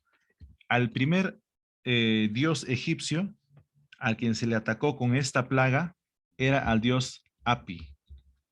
Al dios Api. Vamos a colocar aquí para que ustedes tengan como referencia. Al dios Api. ¿Quién era este dios? ¿No? Este dios era era el espíritu del Nilo. Se lo conocía como el espíritu del Nilo. Espíritu del Nilo. Quien cuidaba, quien custodiaba el Nilo. También había otro dios a quien con esta primera plaga Dios estaba atacando directamente, que era el dios Cum. Y este dios Cum era el guardián del Nilo. Miren, estos egipcios tenían muchos dioses, muchos dioses. Había dioses para todo. Van a ver ustedes más adelante que incluso tenían dioses con forma de sapos y con forma de langostas, con cara de langostas. Y cuando Dios manda estas plagas, van a hacer un ataque directo a estos dioses falsos. Pues bien, el dios Kun era el guardián del Nilo. Había otro dios que los egipcios tenían, que era Osiris. Yo sé que muchos han escuchado este término Osiris. Osiris, que fue una diosa que se la consideraba el Nilo, era el Nilo en su sangre, el Nilo en su sangre. Pues bien, en la primera, entonces, hermanos, en la primera plaga, un ataque directo a las deidades egipcias. Vamos con la segunda. Vamos a colocar aquí esto mejor en mayúscula para que vamos a dar más importancia a y a estos dioses vamos a ponerlos en minúscula. Son dioses paganos. Muy bien. Vamos con la segunda plaga. Éxodo capítulo 8, del 1 al 15. Éxodo 8, segunda plaga. La segunda plaga. Éxodo capítulo 8, 1 al 15. A ver, vamos rápidamente. Hecho 1 al 15. Vamos a leer un versículo, ¿sí? El versículo en el que se menciona acerca de la plaga de la rana. Dice, versículo 2. Porque si no los dejas partir, yo castigaré con ranas todos sus territorios. Versículo 3. El río criará ranas, las cuales subirán y entrarán en tu casa, en la habitación donde duermes, y sobre tu cama, en las casas de tus siervos, en tu pueblo, en tus hornos. En fin, en todo lugar donde vayas, hasta en el baño vas a encontrar, hasta cuando te estés duchándote, en todo lugar vas a encontrar ranas. Pues bien, los egipcios estaban muy relacionados y incluso tenían dioses en forma con cara de rana. ¿Y quién era la plaga de las ranas? Vamos a sacar la carga. La plaga de las ranas. Un ataque directo a qué deidad egipcia? A la deidad llamada Heket. Heket. Heket. Esta era una diosa con cabeza de rana. Y esta diosa con cabeza de rana era la que simbolizaba la fertilidad y la resurrección. Al parecer, cuando Dios permitió que las ranas cubrieran la tierra, Heket, la diosa egipcia, perdió el control sobre estas ranas. Perdió el control. Dios mandó en sobreabundancia las ranas y no pudo esta diosa controlar, entre comillas, a estas ranas que ella misma decían los egipcios que gobernaba, que era la diosa Heket. Así que solo Dios pudo liberar a Egipto de esta plaga también. La diosa Heket, los egipcios oraban, rezaban a esta diosa egipcia para que las liberara de esta plaga. Y los egipcios creían que habían enojado a la reina, a la diosa Heket, y por eso que esta diosa les había mandado bastante ranas. Pero cuando cuando las ranas eran en sobreabundancia, tú lo veías en tu mesa, mientras estás tomando desayuno, en la cocina, mientras preparan el desayuno, el almuerzo, estaban las ranas. Entonces, esto ya no era un castigo de la diosa. Esto era algo más grande. Y esto los egipcios entendieron que la diosa Heket no pudo controlar a estas ranas que se le escaparon, por así decirlo, de las manos de la diosa Heket. Pues bien, solo Dios pudo liberarlos de esta plaga. Vamos con la tercera plaga, que es la plaga de los piojos. Y esto lo encontramos en Éxodo 8, versículos 16 y 19. La plaga de los piojos. Vamos a pedir que alguien, por favor, nos acompañe con la lectura. Entonces Jehová dijo a Moisés, di a Aarón, extiende tu vara y golpea el polvo de la tierra para que se vuelva piojos por todo el país de Egipto. Y ellos lo hicieron así, y Aarón extendió su mano con su vara y golpeó el polvo de la tierra, el cual se volvió piojos, así en los hombres como en las bestias. Todo el polvo de la tierra se volvió piojos en todo el país de Egipto. Y los hechiceros hicieron así también, para sacar piojos con sus encantamientos, pero no pudieron. Y hubo piojos tanto en los hombres como en las bestias. Entonces los hechiceros dijeron a Faraón, dedo de Dios es este. Mas el corazón de Faraón se endureció y no los escuchó como Jehová lo había dicho. Muy bien, este dios egipcio tenía forma de insecto, era un dios insecto. Y este dios era considerado como el dios de la resurrección. Este dios egipcio, ¿correcto? El dios Jepri se le llamaba. Y estos egipcios pues tenían, y este dios tenía la imagen de un escarabajo. Esa era la imagen de este dios egipcio, el dios Jepri. Así que, apreciados hermanos, aquí estamos viendo un tercer ataque directo de parte de Jehová para las deidades, para los dioses egipcios. ¿Con qué propósito?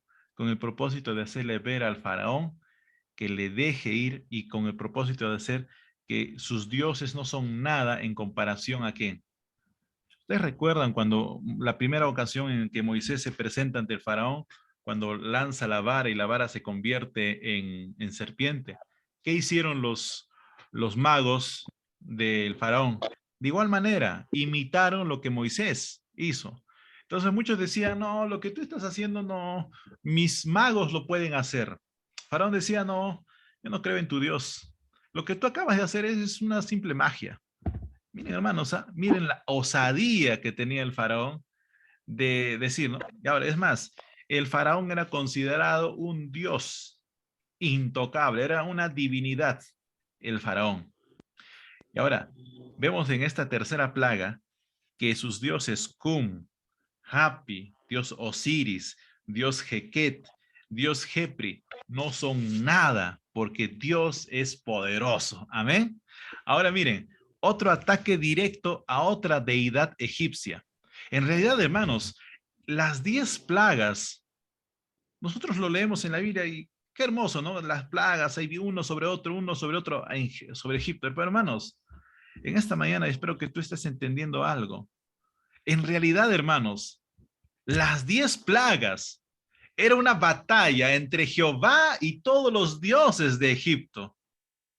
Eso quiero que tú entiendas, porque detrás de estas plagas, detrás de estos castigos, Dios estaba venciendo uno a los dioses de Egipto, uno a uno. Dios no tiene por qué, hermanos, pero lo hizo porque la terquedad de este hombre, de este faraón, que no quería dejar libre. Pero ahora, esto, hermanos, en la Biblia nosotros encontramos esto porque ahora esta nos va a enseñar algo muy importante.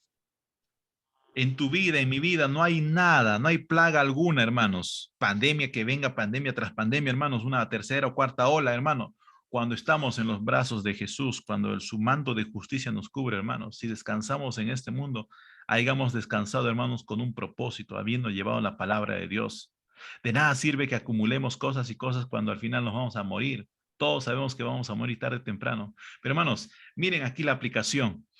Esta tercera plaga, hermanos, era un ataque directo a una de las deidades egipcias. Y esto todos los egipcios, hermanos, están sufriendo estas calamidades. Están sufriendo estas calamidades. Y todo, me imagino, hay una huelga, ¿no? Ya pues, Faraón, deja ir a estos esclavos, deja ir. Pero tercamente el Faraón, no y no, no van a ir porque no conozco a ese Jehová tu Dios, no lo conozco.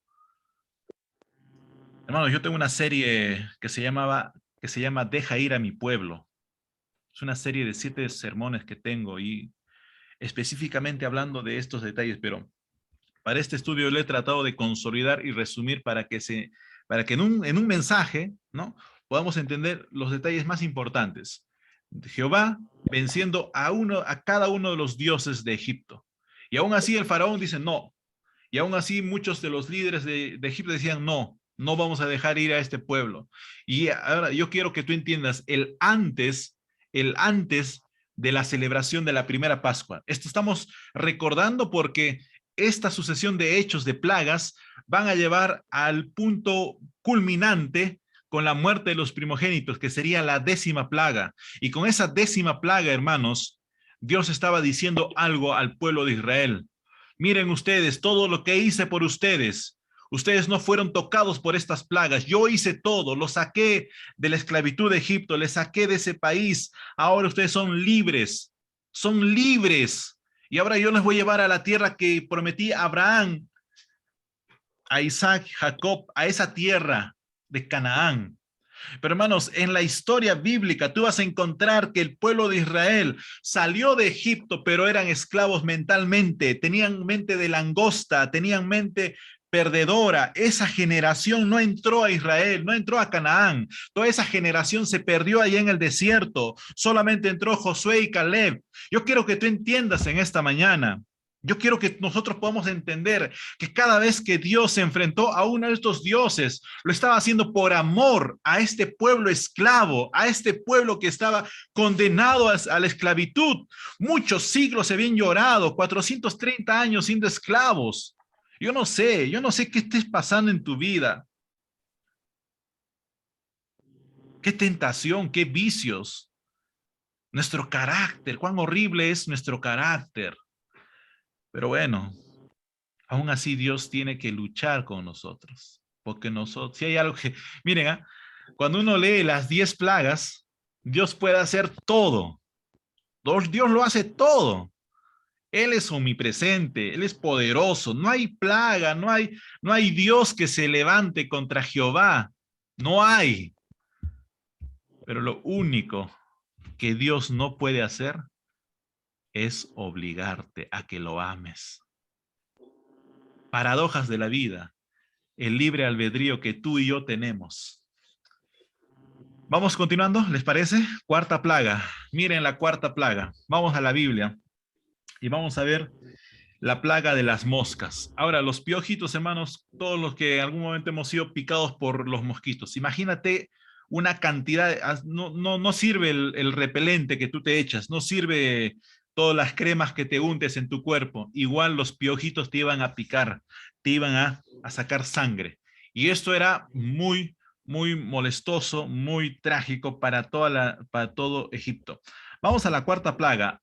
Éxodo capítulo 8, versículo 20 en adelante hasta el 32. Ahí usted puede tomar como referencia, anotar ahí la plaga de las moscas. Pues bien, esta misma plaga era un ataque directo a este dios insecto, que era el dios Jepri. Era un dios insecto que supuestamente controlaba y sojuzgaba a todos los insectos, pero nuevamente vemos que en esta plaga Dios hace frente a este dios insecto, que es el dios Jepri, que era el que gobernaba los insectos. A ver, vamos a ver, hermanos, por favor, la lectura. Éxodo capítulo 8, versículo 20. Vamos a leer los 3 primeros versículos, 20 al 23. Si alguien, por favor, nos puede leer. Dice, y Jehová dijo a Moisés, levántate de mañana y ponte delante de Faraón. He aquí él sale a las aguas, y dile, así dice Jehová, deja ir a mi pueblo para que me sirva, porque si no dejares ir a mi pueblo, he aquí yo enviaré sobre ti y sobre tus siervos y sobre tu pueblo y sobre tus casas toda clase de moscas, y las casas de los egipcios se llenarán de toda clase de moscas, asimismo la tierra donde ellos estuvieren. Y aquel día yo apartaré la tierra de Gosén, en la cual mi pueblo habita, para que ninguna clase de moscas haya en ella, a fin de que sepas que yo soy Jehová en medio de la tierra. Amén. Muy bien, Sea, gracias, amén. hermanita. Ahí Sí. nuevamente el ataque directo a este Dios. Y los egipcios oraban en ese momento, en la plaga ya de los piojos, los egipcios estaban orando a este Dios Jepri para que les quitara esta plaga.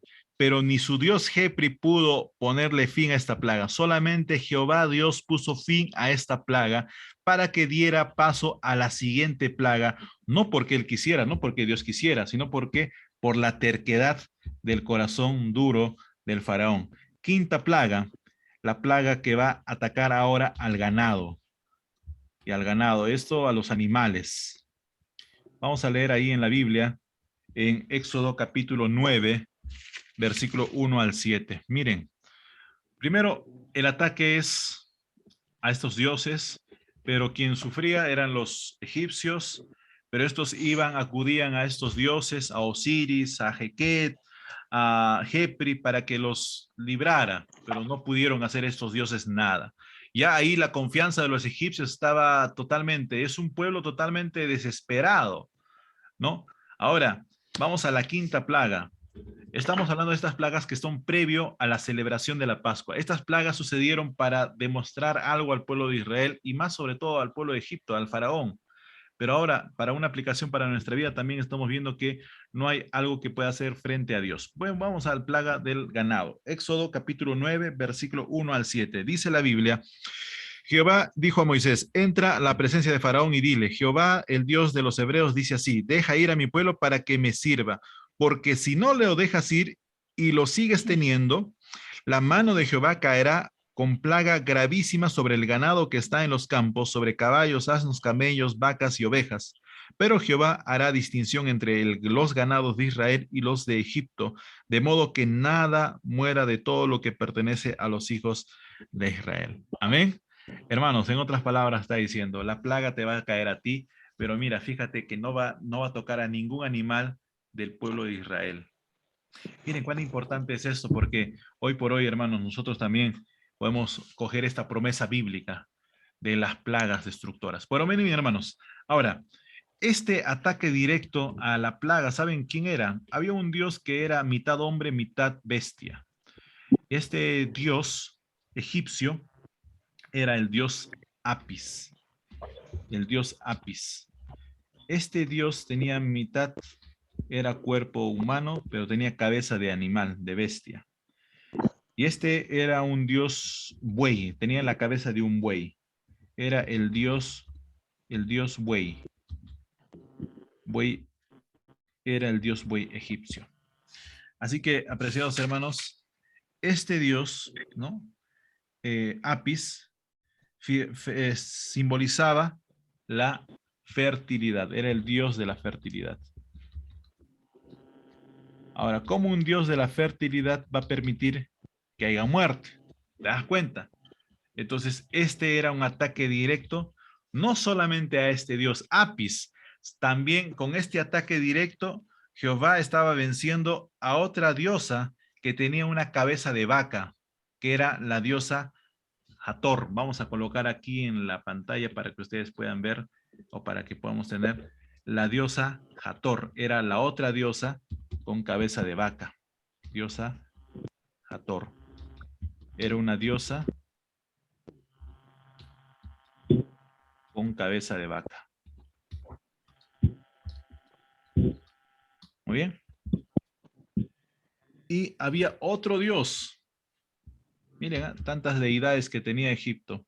Y de Egipto heredó Babilonia los dioses que tenía, y de Babilonia obviamente también se pasó al Imperio Romano. Es por eso que también Roma, los césares también adoraban a muchas deidades.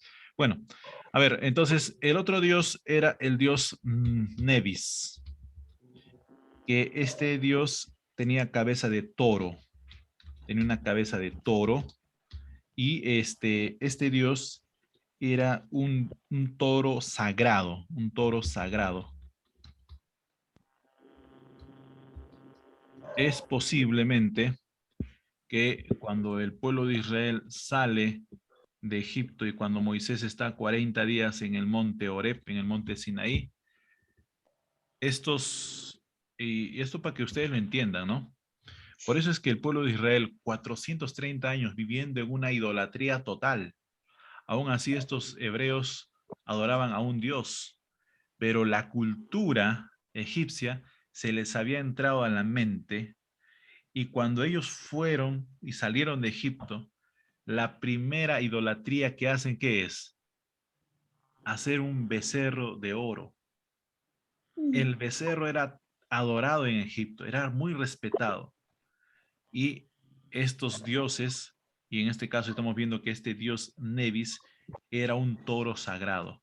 Los comentaristas bíblicos dicen que posiblemente ellos cuando salieron de Egipto tenían en mente muchas deidades, y es por eso que cuando hacen el becerro de oro, era como que adoraban a este Dios sagrado, a este toro sagrado, y dijeron el pueblo de Israel: este es nuestro Dios que nos ha sacado. Cuán rápido olvidaban las promesas, ¿no? Cuán rápido olvidamos nosotros, hermanos, de quién nos liberó.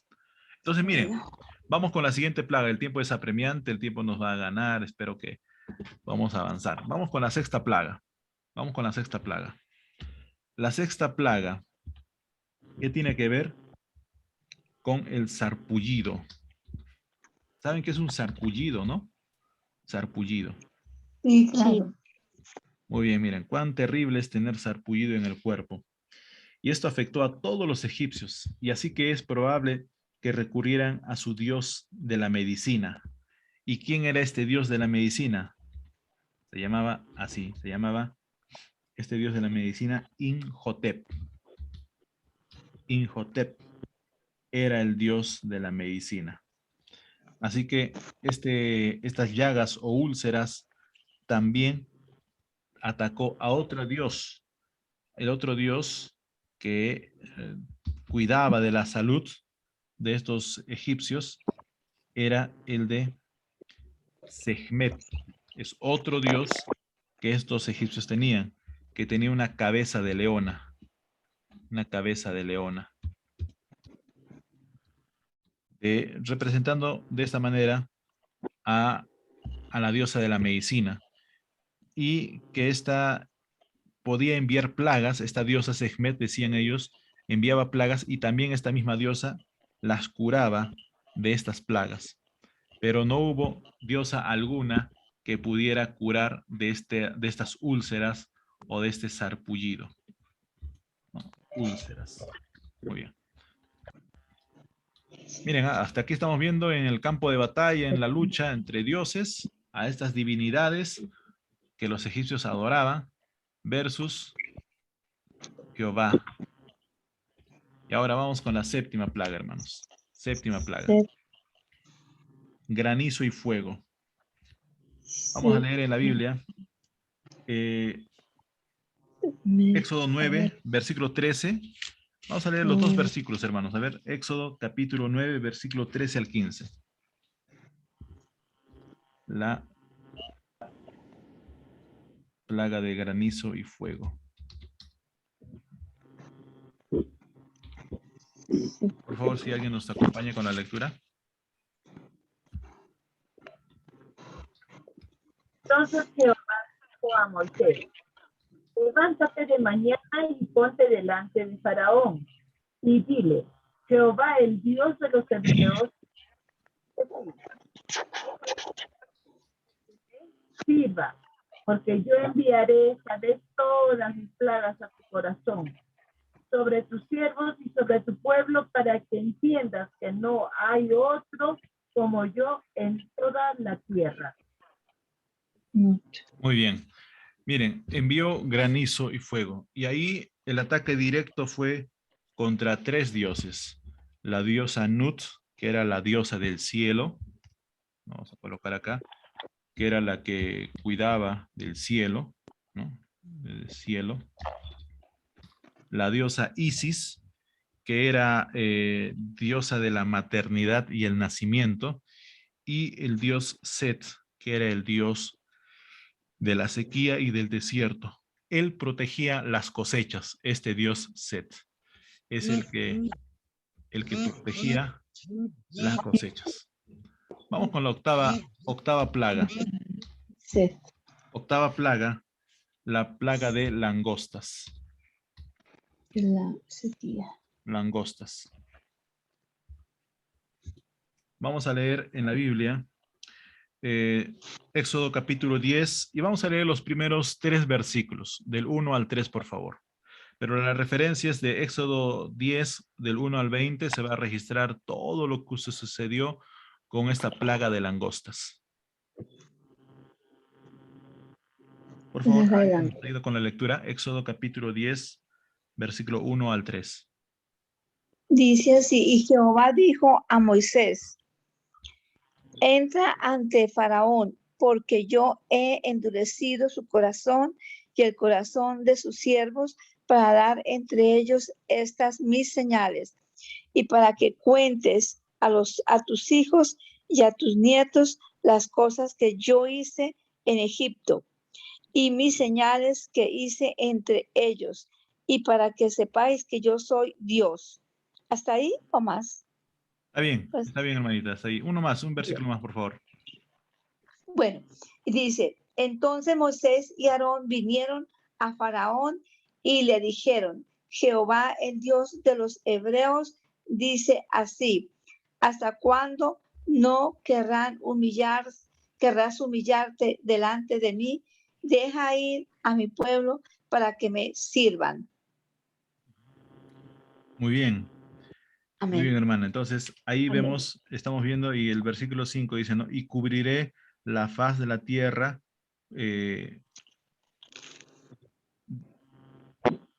La tierra, de modo que no pueda verse la tierra, y ella comerá lo que quedó salvo. Lo que os ha quedado del granizo, comerán asimismo todo árbol que yo os produce fruto en el campo. Muy bien. Miren, hermanos. Habiendo muerto los animales, las bestias, el ganado, las chacras, los sembríos, habiéndose afectado por el granizo. Y aún así, hermanos, y aún así, el faraón no dejaba ir al pueblo de Israel. Viendo la mano de Dios, sus dioses no eran nada. Y ahora, hermanos, aún lo poco que quedaba, dice, las langostas, y cubrirán el cielo hasta que se vuelvan... ¿Ustedes han visto alguna vez una plaga de langostas? Hermanos, es tremendo, tremendo, hermanos. Las langostas devoraron todo lo poco que quedaba, hermanos. Yo no sé si en tu país haya crisis económica. Súmalo a esa crisis económica el doble y el triple, hermanos, que se te mueran los animales.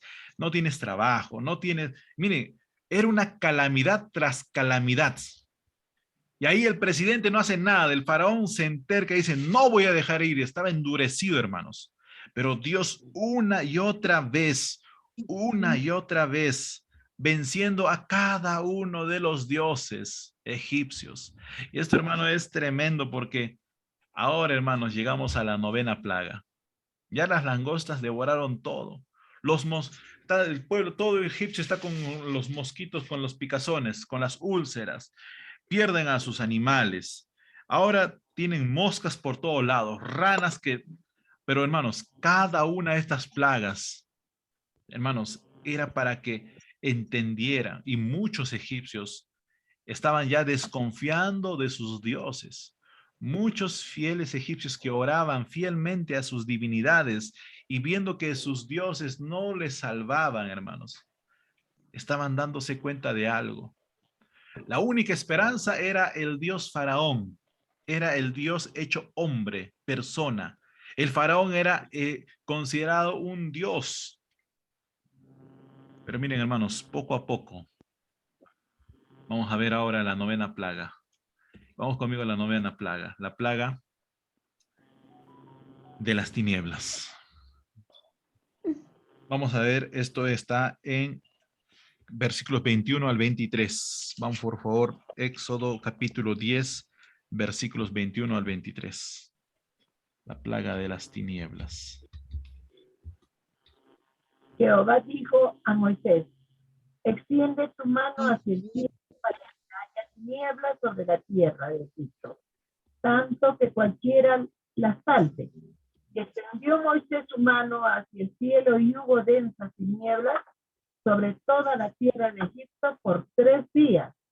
Ninguno vio a su prójimo, ni nadie se levantó de su lugar en 3 días, mas todos los hijos de Israel tenían luz en sus habitaciones.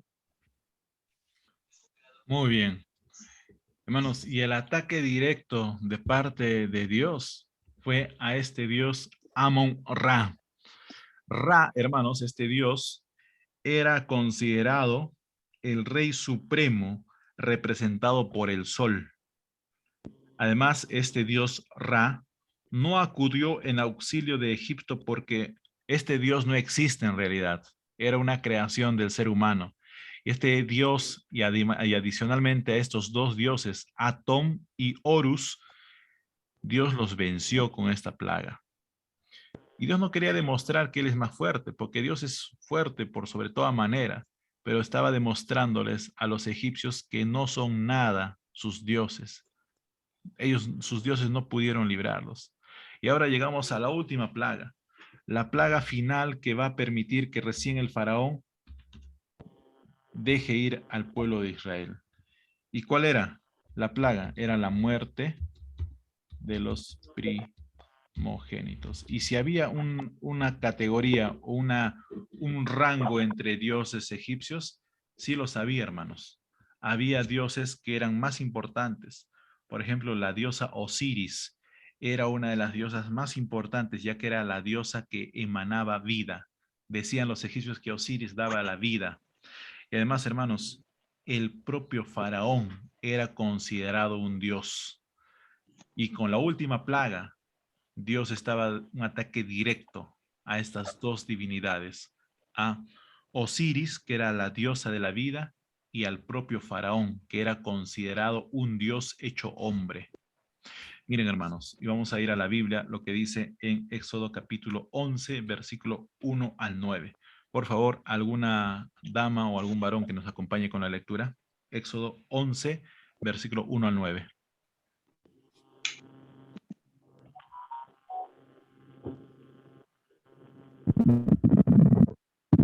Y Jehová dijo a Moisés, una plaga traeré aún sobre Faraón y entre Egipto y sobre Faraón y entre Egipto, después de la cual él os dejará ir de aquí y seguramente os echará de aquí del todo. Habla ahora al pueblo y que cada uno demande a su vecino y cada una a su vecina joyas de plata y de oro. Y Jehová dio gracia al pueblo de los ojos de los egipcios. En los ojos de los egipcios también Moisés era un gran varón a los ojos de los siervos de Faraón y a los ojos del pueblo de la tierra de Egipto. Y dijo Moisés, así dice Jehová, a la medianoche yo saldré por medio de Egipto y morirá todo primogénito en tierra de Egipto, desde el primogénito del faraón que se sienta en su trono hasta el primogénito de la sierva que está tras el molino y todo primogénito de la bestia. Y habrá gran clamor por toda la tierra de Egipto, cual nunca hubo ni jamás habrá. ¿Hasta ahí? ¿Es tan amable? Está bien. Miren, hermanos, Bueno. con la muerte de los primogénitos, Dios venció a Osiris, que era la diosa de la vida. Dios venció a Amón. Dios venció a esta diosa Isis, que era la madre diosa de los egipcios. Amón, que era considerado el padre de los dioses. Hermanos, tampoco el dios Horus, que era considerado el dios de los vivientes, o cualquier otra de los dioses del vasto panteón egipcio, unidos en triadas, en diadas. Hermanos, no pudieron hacer frente a Dios, a Jehová, a Yahweh. Y hermanos, esta 10ª plaga, esta tragedia que, hermanos, consistió en la muerte de todos los primogénitos egipcios, la noche que Jehová redimió al primogénito hebreo en su Pascua, hermanos. Amén.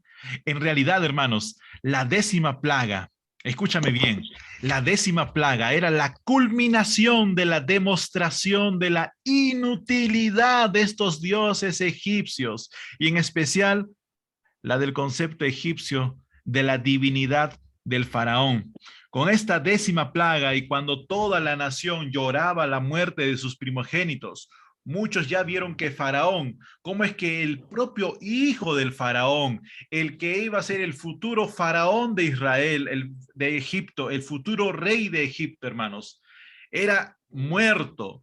O sea, con esto, hermanos, uno tras otro, Dios Jehová ha ido venciendo, y el pueblo de Egipto entendió y supo que no había otro Dios más grande que Jehová, porque incluso el mismo Dios Faraón había sido atacado. Él no pudo librarse de la muerte de su primogénito. Hermanos, es por eso que ahora sí, recién con la muerte, imagínate en los brazos que muera su hijo, ahora sí Faraón recién deja ir al pueblo, pero luego se arrepiente. Pero hermanos, y esto es muy importante, hemos hablado de estas 10 plagas, hemos hablado solamente, no hemos hablado de la Pascua en sí, hemos hablado de los detalles antes de la Pascua.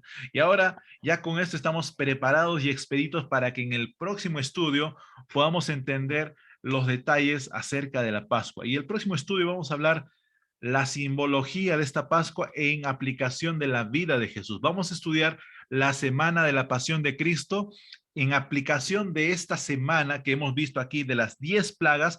Vamos a ver que en el tiempo de Jesús, cómo es que también ocurrieron algunos eventos y conflictos sociales que existían, y cómo es que Jesús fue crucificado, fue juzgado injustamente, y vamos a ver cómo es que paso a paso todo lo que pasó Jesús estaba prefigurado ya aquí en el libro de Éxodo y en los libros del Antiguo Testamento. ¿Está bien? Entonces, miren, hermanos, finalmente, para concluir el estudio, porque el tiempo es apremiante, ha faltado mucho por desarrollar, pero voy a quedarme aquí por amor del tiempo, porque sé que tienen que hacer actividades, tenemos que salir al trabajo, a los estudios, en fin, a los quehaceres del día a día. Pero hermanos, yo quisiera hacer una invitación final, un llamado final, porque todos nosotros, directa o indirectamente, estamos, hermanos, inmiscuidos en este asunto, en este tema acerca de lo que Dios quiere hacer contigo y conmigo. Yo sé que vivimos en un mundo totalmente que está yendo cuesta abajo. El mundo hoy por hoy está, desde la punta del pie hasta la cabeza, está con corrupción. Muchos, aquí en Arequipa, en muchos departamentos, regiones, no hay autoridad edil que esté libre de corrupción. Todos, hermanos. Cuán importante es recordar las palabras de Helen White. El mundo necesita hombres y mujeres que no se compren ni se vendan, que sean ahí, que sean firmes como la brújula hacia el polo. Hermanos, necesitamos en este tiempo que tú y yo vayamos a la palabra de Dios y que ésta nos alimente, la palabra que es viva y eficaz. Y que en esta mañana espero que con el estudio de la palabra de Dios que hemos tenido podamos entender y puedas saber que no hay nada en este mundo que pueda hacer frente a lo que Dios pueda hacer en tu vida. Amén.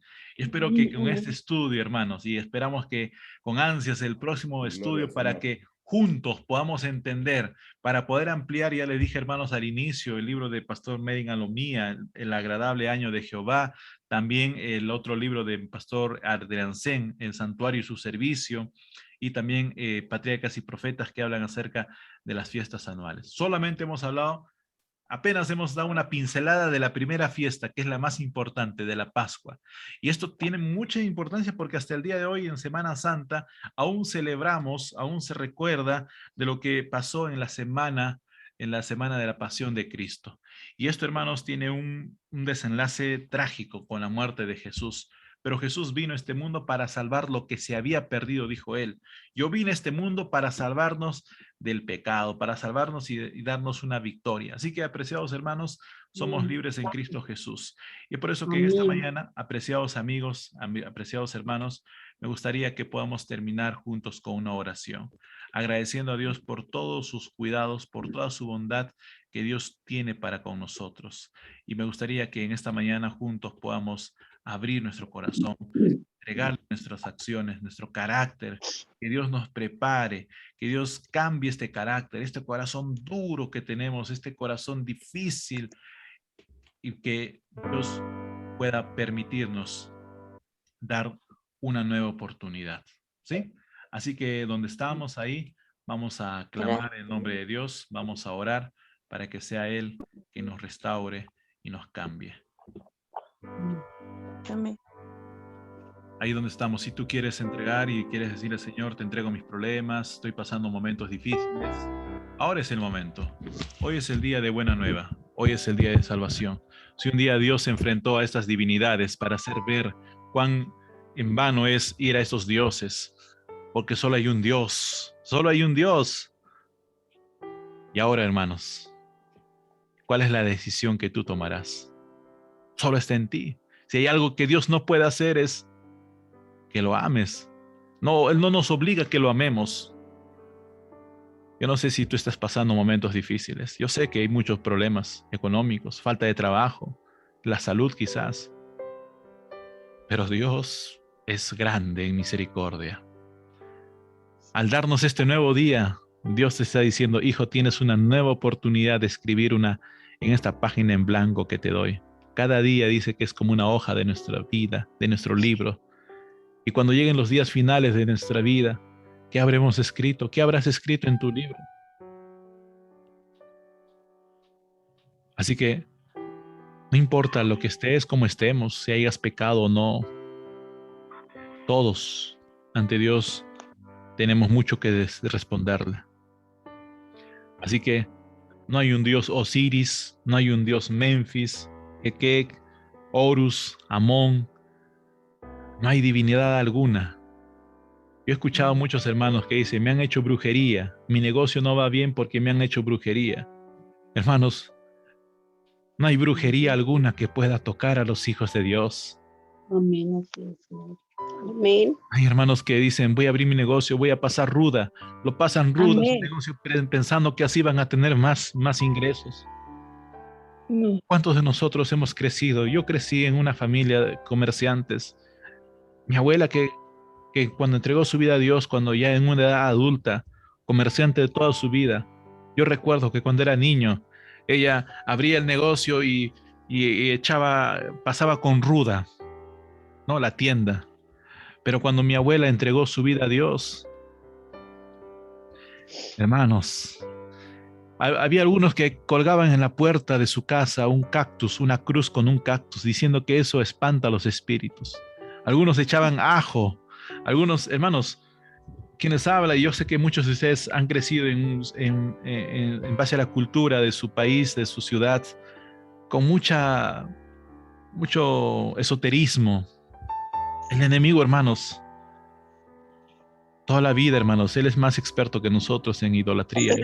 Él sabe cómo hacernos caer. Hoy por hoy, hermanos, quizás nosotros ahora estamos con este nuevo aparato que se ha vuelto como un Dios para nosotros, que es el celular, las redes sociales. En fin, hermanos, tenemos que vencer, pero en Cristo Jesús seremos más que vencedores. Solo no te atrevas a pelear con el enemigo, porque no tenemos lucha contra carne ni sangre, sino contra potestades. Así es. Hermano, el enemigo a veces se personifica, hermanos, y de muchas maneras puede atacarte. A quien más ataca el enemigo son a los hijos de Dios, aquellos que le temen, aquellos que guardan sus mandamientos. Hoy por hoy quizás nosotros no adoramos a estas divinidades, pero quizás al Dios trabajo. Quizás en esta mañana esté hablando para alguien que, yo sé que ustedes no, porque están dedicando tiempo al estudio, pero hay hermanos, cuántos vecinos, familiares que conoces que en busca de la riqueza olvidan a su familia, olvidan a sus hijos, y solo cuando la enfermedad, cuando el COVID toca tu vida, cuando estés postrado en la cama y solamente en ahí puedas decir, Señor, sálvame. Ahí sí se acuerdan Aquellos con Dios. padres que de pronto no tenemos tiempo para pasar con nuestros hijos, pero cuando ocurre un accidente, cuando nuestro hijo está hospitalizado, sacamos tiempo de donde no hay. Ahí sí pedimos permiso, renunciamos al trabajo para poder estar con nuestro hijo. ¿Y por qué cuando está sano, cuando está bien, no le dedicamos el tiempo?